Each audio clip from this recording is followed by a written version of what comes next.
મારો એક ફ્રેન્ડ છે, એણે હમણાં ઇન્ડિયામાં 30 લાખની એફડી કરાવી.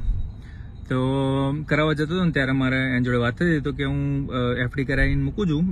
મને કે હું બીજા બધા સ્ટોકમાં મૂકું છું, પણ એ બધું થોડું રિસ્કી રહેવાય. એટલે હું એક ફિક્સ કરેલું હોય તો માર્કેટ ડાઉન જાય તો બહુ નુકસાન ના જાય. એટલે જો તમે એફડી કરાવતા હોય ને તો આ તમારે સાંભળવા જેવું છે.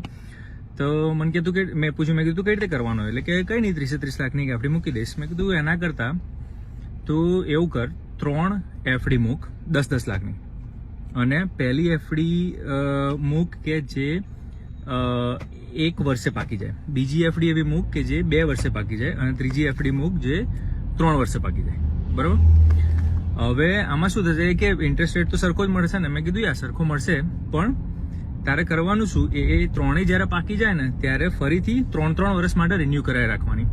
એનાથી શું થાય કે દર વર્ષે અત્યારથી તમે એફડી મૂકો ને ત્યારથી તે જ્યારે બી તમારે ઉપાડવાની ઈચ્છા થાય ત્યાં સુધી દર વર્ષે એક એફડી તમારે પાકે. અને જો એ વખતે કદાચ કેશની જરૂર હોય તો તમારે એફડી તોડાવી ના પડે, કારણ કે એફડી તોડાવો એટલે આપણને અમુક ચાર્જીસ ખોવા પડે, રાઈટ? કે અમુક ઇન્ટરેસ્ટ રેટ ખોવો પડે.